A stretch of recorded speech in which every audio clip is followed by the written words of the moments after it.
Estamos con el congresista Renzo Reyardo, que le ha dedicado bastante de su tiempo parlamentario al deporte peruano y sobre todo al tema del fútbol. Obviamente es un hombre bastante odiado por los clubes, creo yo, me atrevería a decirlo, porque nunca hablan bien de él. Creo, por lo menos en público no últimamente. Muchas gracias por estar con nosotros. Gracias, Rosa María, buenas noches. Y empecemos por el primer punto, una iniciativa del gobierno para convertir asociaciones sin fines de lucro, que son los clubes hoy en su mayoría, en asociaciones anónimas. Yo le decía antes de empezar, hay varias que ya son sociedades anónimas, Cristal, Bolognesi, San Martín, Vallejo, no tienen prácticamente deudas con la SUNAT. Y funcionan muy bien. Y funcionan bien como sociedades anónimas. Sí, efectivamente. Las dos experiencias podrían ser positivas. Sí. ¿Por qué promover que estas asociaciones se conviertan en sociedades anónimas? Sí, interesante la pregunta, Rosa María. Fíjate, esto nace de un proyecto que presentamos el 9 de septiembre, el 3476. Es un proyecto que recoge muchos de los artículos de una ley chilena. En Chile, en el año 2005, se promulgó una ley porque existía una serie de clubes endeudados hasta más no poder, como el caso emblemático del Colo-Colo, que es tal vez el club más popular de allá. Cosa similar a nuestros dos clubes más importantes. Y a partir de ese momento, a partir de la promulgación de la ley, no solamente el Colo-Colo, sino otras instituciones deportivas del fútbol chileno sanearon sus economías. ¿Qué sucede? Lo que contempla este proyecto de ley son tres formas societarias a partir de la deuda tributaria. Hay una deuda que está bordeando los 100 millones de soles, en la que han incurrido los clubes profesionales. Claro, que digamos que el que más debe en este momento es la U, que tiene 49 o 47 millones de soles, 15 millones de la Alianza. Según la información que nos proporcionó cuando asistió a la comisión del Congreso, era 69. Era 69. Dicen que la han bajado. Hay una impugnación, si no me equivoco, pero eso creo que es un tema formal. Ya, pero 69 o 47 son los que más deben. Luego viene Alianza con 15 millones, Cienciano con 7 millones, Melgar con 3 millones de soles. Así es. Todos y el Club Sport Boys, que ha ascendido a la primera división, que creo que también bordea los 7 millones según información. Claro, lo que pasa es que todos ellos, de lo que yo he preguntado, ¿de qué puede deber una asociación sin fines de lucro si justamente no tiene fines de lucro? No tiene que pagar IGB, no tiene que pagar impuesto a la renta. Lo que deben son las retenciones de los sueldos de los jugadores. Sí, hay muchas retenciones que evidentemente no se están pagando, no se está cumpliendo con esa obligación.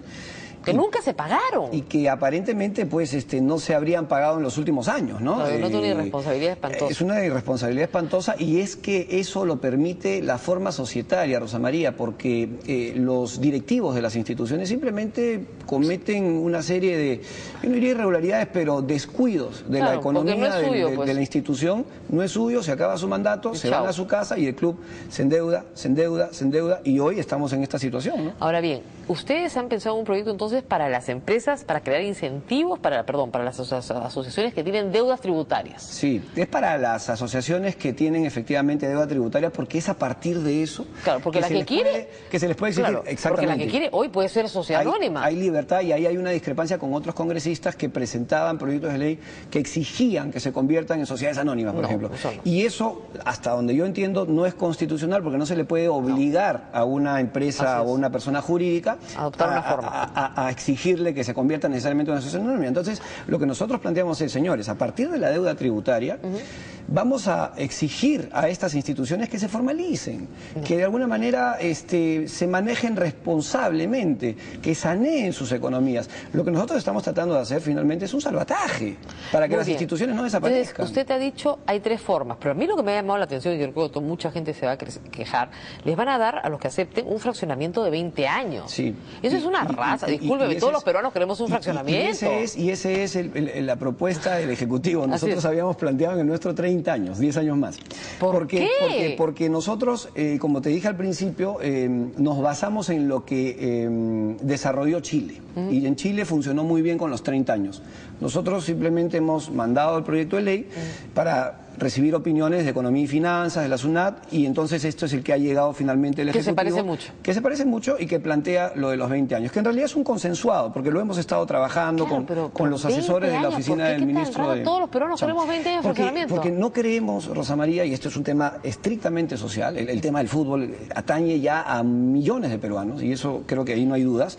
No podemos estar de espaldas a esta situación de deuda inmensa en la que han incurrido. Ahora, ¿es un fraccionamiento sin intereses? Son asociaciones civiles, no, con intereses a una tasa del 15%. y eso lo establece inclusive el propio Ministerio de Economía y Finanzas.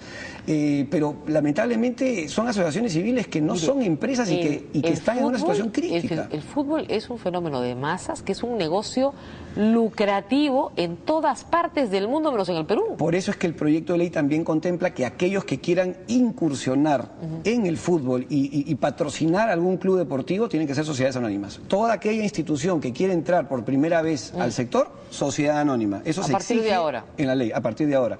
Okay. Estas condiciones especiales del fraccionamiento y de las 3 formas societarias que todavía no te las he explicado, que nosotros estamos exigiendo y que también contempla el del Ejecutivo. ¿Cuáles son esas 3 formas societarias, rápidamente? Es para las que actualmente existen. Son las sociedades anónimas, son asociaciones civiles que concesionan a una sociedad anónima, y la otra es la propia asociación civil con un fondo de inversión que sea administrado por una gerencia externa, que no sea la directiva de una institución que se siga considerando como asociación civil. Okay. Esas son las 3 formas societarias que es flexible, que justamente el proyecto lo que permite es eso, que haya cierta flexibilidad para que los clubes puedan adecuarse, tienen un año para hacerlo. Ahora bien, ¿cómo se va a tomar la decisión? ¿Cuáles son los órganos de dirección de la asociación que están facultados para tomar esta decisión? ¿La Asamblea General de Asociados? Es a través de Asamblea de Asociados y tiene que haber el voto, la mitad más un voto para determinar a qué forma societaria se convierten de acuerdo a lo que establece la propia ley, ¿no? O sea, que la gente tiene que ir a votar, tiene que haber un padrón, etcétera. Sí, evidentemente, porque tiene que haber ahí ¿Ha habido una reacciones interna, adversas en Alianza y en la U respecto a este proyecto? Yo lo que creo es que han habido reacciones de algunos directivos y de algunos representantes. Sus razones tendrán. Aquí no se exige nada. Yo quiero discrepar alturadamente con algunos directivos de estos clubes, fundamentalmente Universitario de Deportes, que dicen: a mí nadie me va a exigir. Nadie les está exigiendo. Esta es una ley que, si quieren acogerse a un fraccionamiento especial, bueno, pues se pueden adecuar y acomodar. Es un si poco no, como pueden continuar como el están, palo ¿no? y la zanahoria, ¿no? Es decir, si tú quieres deberme, bestial, por este camino. Ahora, si no quieres este camino, te remato Campomar. Bueno, esa es una acción que ha ejecutado y ha iniciado la SUNAT. Claro. Que entiendo, Rosa María, que esto viene de un proceso previo, largo, y seguramente de muchos años atrás, años. Y que pues seguramente no les ha quedado otra alternativa que tener que llegar a estos extremos. Pero lo interesante del proyecto inclusive es que permite parar eso, pues. Parar eso, exactamente. No, por eso le digo, pero y esto tiene, o sea, se determina, ¿no?, en uno de los artículos, ¿no?, que cualquier proceso de